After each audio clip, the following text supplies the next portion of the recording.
All right, picture this. The world as we know it is gone. The zombies are here. No power grid, no ammo, no bow shop. You've got to survive off the land and whatever's still walking around out here, and you get one crossbow. That's it. Which one are you going to trust with your life?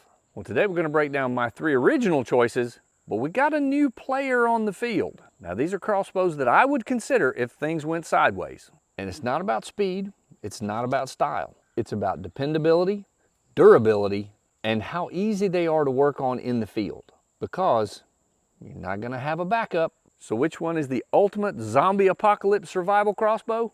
Let's break it down. Coming up next on Trinity Wild.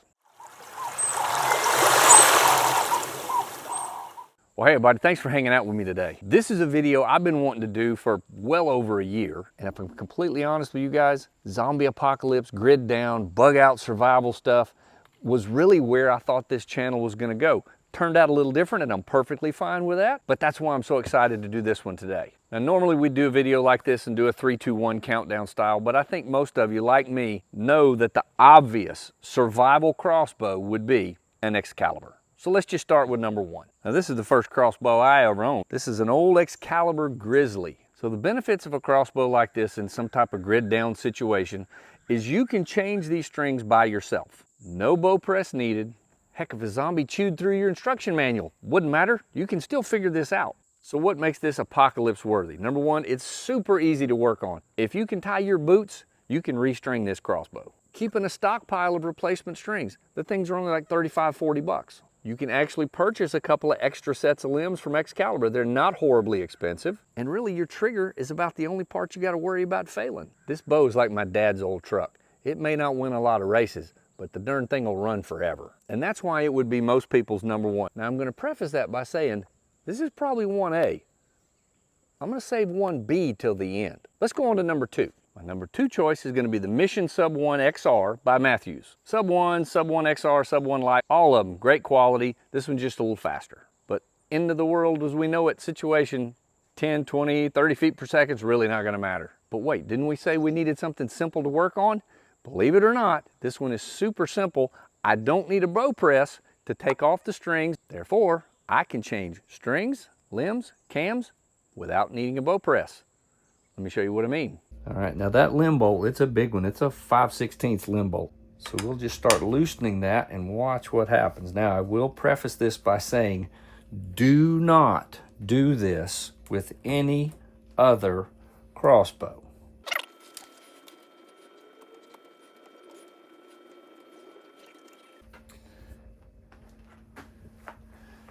It's even called a back out system. So what I've done is load all the way down there. Now we'll go back and do the other side, and then you'll see that string begin to loosen. So back out system, we're backed all the way out, and now we can take the strings and cables off. Now, if you do decide to tackle that task and change these bowstrings, I would highly recommend you take a few pictures of these cams, because I've never in my life seen a more convoluted way to string a crossbow. However, one of the other reasons this is my number 2, I have fewer problems limb-wise, cam-wise, string-wise, trigger-wise.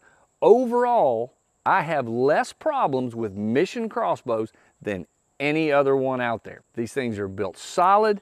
They're built to last. Very accurate long range. It's made by Matthews. I mean, quality, quality, quality. Customer service is outstanding, but once the grid's down, I don't think customer service is going to matter. So cons of this one, a little more complicated, a lot more moving parts that can go wrong. Your trigger, it's probably got one of the best bolt retention spring systems on the market, but that could go bad too. Strings, not cheap. You can't pile them up like you can the Excalibur. A set of strings for a Mission is going to be somewhere between 130, 150 bucks, depending on which ones you get. You can get extra limbs, but of course you have to come to a shop to get those. You can't order those online. Cams, same way. If I'm holed up in a cabin and it's just me and my family, and probably all this is going to be needed for is for taking game, this may be the one I lean on. Because of the power, the speed, and the downrange accuracy I can get with this, that's why this is my solid number 2. All right, my number 3 pick. Gonna raise some eyebrows, but stay with me here. The Ravin R29X. I know. Hold on. hear me out. Like the mission, if my main focus of the crossbow is going to be me and my family are out in the woods somewhere and I've got to take game, I want long range accuracy. The other thing, it's very compact. The limb movement, so it's 10 inches axle to axle when it's not cocked, only 6 inches when it's cocked. So the movement's only like 2 inches. I don't worry too much about it swinging really wide on me because that axle is only going to move 2 inches. So that's not really a problem.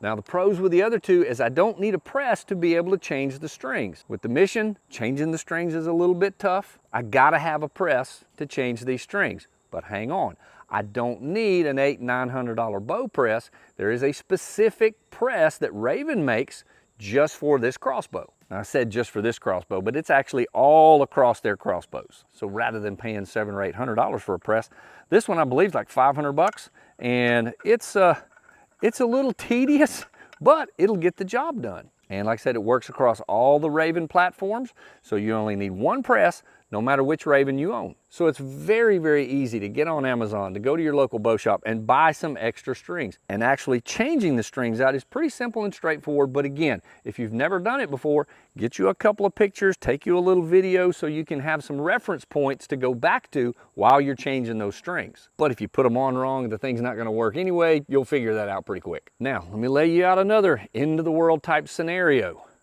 I'm running through the woods, something happens, all of a sudden, my right arm doesn't work anymore. Those other two crossbows, I need both arms to be able to cock them. This one, I can cock it with one arm. With the internal crank system, all I have to do is hit the button, drop the trigger onto the string, and I can crank it back with my right arm or my left arm. Now, even though I can cock it with one arm, I think running through the woods trying to operate this with one hand is gonna be a chore. But hey, it's the zombie apocalypse. You gotta adapt, you gotta overcome. You'll figure it out. So a set of strings for a Ravin is gonna be 135, 140 bucks, depending on where you get them. Set of limbs, again, a couple $100. And again, more moving parts that can go wrong. Super simple though. If you've got that Ravin press and you need to change the strings and the limbs and the cams, it's really not difficult. And if you'd like, I'm happy to do a video on how to break this entire thing down, change the strings, change the cams, change the limbs. That's one I've been thinking about doing. Drop a comment below if that's something you'd like to see. Now again, we talked about durability in the beginning. Durability, you know, if you're being overrun by a zombie horde and there's more than 300 or 400 of them, your string's gonna wear out before you kill them all. Limbs, over time, you know, these things are, you're shooting this thing over 2 or 3 years. Sometimes you're gonna have limb issues, but with a crossbow, that's kind of the nature of the beast. So that's why this is my number 3. If I wanted a high-tech crossbow in a grid down situation, this is probably the one I'm gonna pick because of the ease of use and the fact I can cock it with either arm. Also with how familiar I am with it, I can't tell you how many of these things I've rebuilt, restrung, so I would be pretty comfortable restringing one of these in a stressful situation. Also, when they came out, my granddaughter was about 5 years old and I wanted to see if she could cock it, cranked it right back with no trouble and said, "Monkey, that was 11 turns." I'm like, great, now I know. So before I show you the last one, I want to add a little addendum here. Bullets are way cheaper than crossbow bolts and arrows. That's all I'm gonna say. When I started thinking about doing this video, to me, those were the 3 that made the most sense. But since then, I've gotten my hands on a new one. I did a video review on it not too long ago. You may have seen it. And the more I use it and the more I think about it, the more I think it may be even better than the Excalibur for a zombie apocalypse crossbow. And that is the Hickory Creek Mini Vertical Crossbow. So what makes this a contender? A lot of the things that make the Excalibur great make this one great too. I can change the strings without a press. It works just like the Mission crossbow. All I have to do is unscrew the limb bolts, loosen it up enough, and I can take it off. I can actually pull it up and set it off of the cam and take the strings and the cables off and restring it, change out the limbs. I think a set of strings for this online from the Hickory Creek website is like 120 bucks maybe. That's one thing that the Excalibur has over all of them. For very little money, I can stack up a whole bunch of strings. However, the Excalibur, like many crossbows, has a rail. So that string rides that rail and eventually that will wear on it. No rail here to wear your string out. The bolt is gonna float. Another thing to consider about strings, on all the crossbows, the trigger grabs a hold of the string. It's gonna wear the serving down over time. And along with it riding the bolt and having that trigger bite into the serving every time, that's definitely gonna wear out the serving on the string. Serving protects the string, serving goes away, string gets damaged next. But with the Hickory Creek, you're not putting the string on the trigger, you're putting a D-loop on the trigger. Now, when you look at this D-loop, you'll see that is a heck of a D-loop job that's tied on there. But I think if you looked at that pretty closely, I think you could pretty easily figure out how to replace that. Replacing the D-loop on a string, way easier than replacing the whole string. Way cheaper than replacing the whole string. So there's another plus in the vertical crossbow column. Okay, let's talk a little bit more about the vertical part. Every crossbow, we've talked about this ad nauseum, is you have to pay attention to where your limbs are going. The Ravin doesn't move a lot. The Excaliburs, they move a pretty good bit. Older 10 points in the older Barnetts, man, they start here, you bring them in and they come way out. When instead of this way, it's this way, when I fire it, I don't have to worry about it bouncing off a tree and blowing up in my face, or hitting a door frame, or hitting a wall, or hitting someone next to me. All I do is point and click. I would say with this, one thing you'd also want to stock up on besides strings, this used to have a regular whisker biscuit. This is a different design. These little brushes do wear out over time and it will affect your accuracy, so you will have to replace those, but that's only a couple of bucks. As far as what it shoots a regular 300 spine arrow. I'm sure right now you could go to your bow shop and find some discontinued arrows that are 300 spine, and you get them to cut down to 23 inches. You could get a whole pile of arrows for this thing for probably pretty cheap. Now you may be thinking about broadheads too. What's the best broadhead for a zombie? Unnecessary, field point, between the eyes, dead as a hammer. Save your broadheads for the big game to feed your family. Well guys, there's my top three, well 4, which again, I think we got 1A and 1B. If I had to grab a bag and take off into the woods, I believe I'm grabbing the vertical crossbow.